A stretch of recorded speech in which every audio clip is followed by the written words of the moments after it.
A world to cover and 9 minutes to go. The first surprise is an advance tip for the Grand National, a preview of Britain's mystery horse.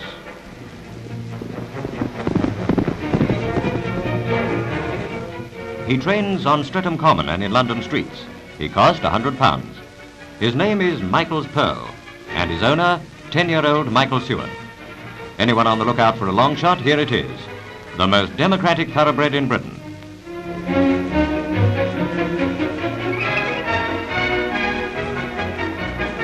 The stable is a converted garage. When our reporter looked in, he met Britain's youngest racehorse owner. He gives us the facts straight from the horse's mouth. Well, this is in fact your very own horse. Yes.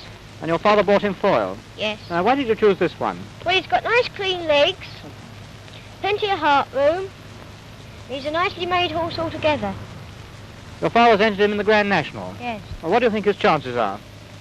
Well, all my school friends are on him, and we think he can stay the distance. Well, I wish you every success with your horse. Thank you. A punter's hope for the Aintree Classic, Michael's Pearl is off to race in the north of England. Young Michael bids goodbye. Now he waits for the big day. And if he wins the Grand National, we'll all wish we'd made a note of his name.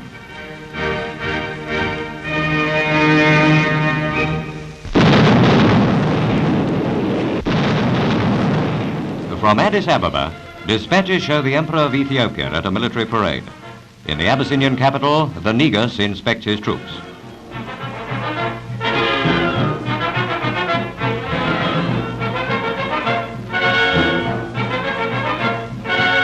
First victim of fascist aggression, Emperor Haile Selassie was restored to his throne by British troops in the war with Italy. With the bearded Lion of Judah is his son.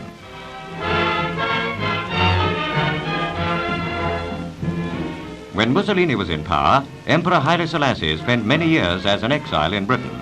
He remains our good friend.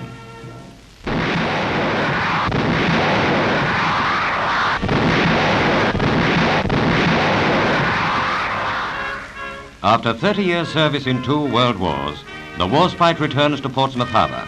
This time it is a sad visit. This grand old ship is due to be scrapped. Gun mountings and other installations are being removed. Later, she will be broken up in the Clyde. From the Battle of Jutland to the invasion of Normandy on D-Day, the Warspite has never shirked an action. Now her career is over, but her fighting record remains.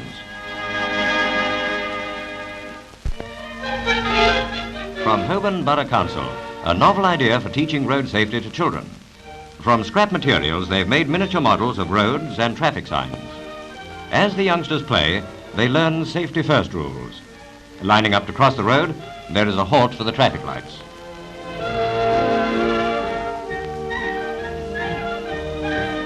This is the way to get your letters posted safely.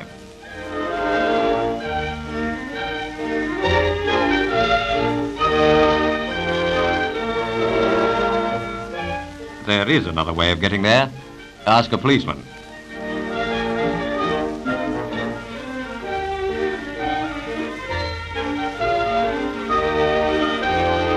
Hats off to the latest answer to Scotland Yard's recruiting drive.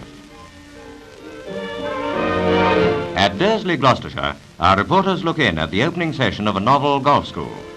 To work people of Lister Engineering comes Leslie Cotton, brother of famous Henry. He's there to teach golf the easy way.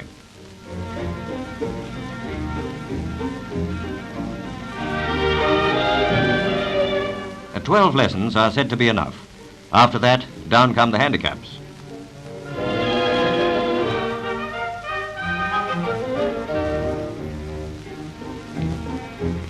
Just to show both ends of the story, here's how not to do it. Arriving at London Airport is Princess Elizabeth to christen BOAC's new airliner, Elizabeth of England. Naming an aircraft requires a special technique. The Navy's traditional bottle is replaced by a silver beer jug, but the liquid is still champagne. Elizabeth of England is the first completely new airliner to be built since the war. Also the first to be fitted with a pressure cabin. She will fly between London and Montreal. At London Airport, back from Australia, is the Duke of Gloucester, greeted by the Duchess of Kent. He is welcomed in the name of the King by the Lord Chamberlain. Later, the Duke went to Buckingham Palace. The King's brother is home after 2 years as Governor-General of Australia. During the King's visit to South Africa, the Duke of Gloucester will be the senior member of the State Council.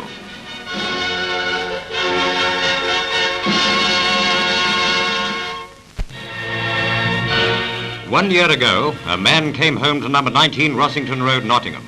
His name was Harry Nichols. On his tunic, he wore the single maroon ribbon of the Victoria Cross, the highest honor the British Empire can bestow on any soldier. He came home to a wife and child.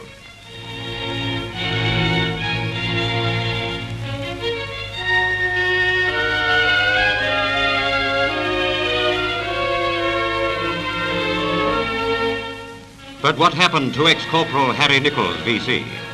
Presumed dead, his wife presented with his honors, he came back to the headshake and the wordiest sympathy. He was one of thousands of little men back home with a claim to a place in the brave New Britain he had fought for. Out of battle dress, ill from wounds, he found no work. The day came when, to keep his wife and child, Harry Nichols, VC, was forced to seek public charity. For his VC, he received £2 10 shillings every 3 months.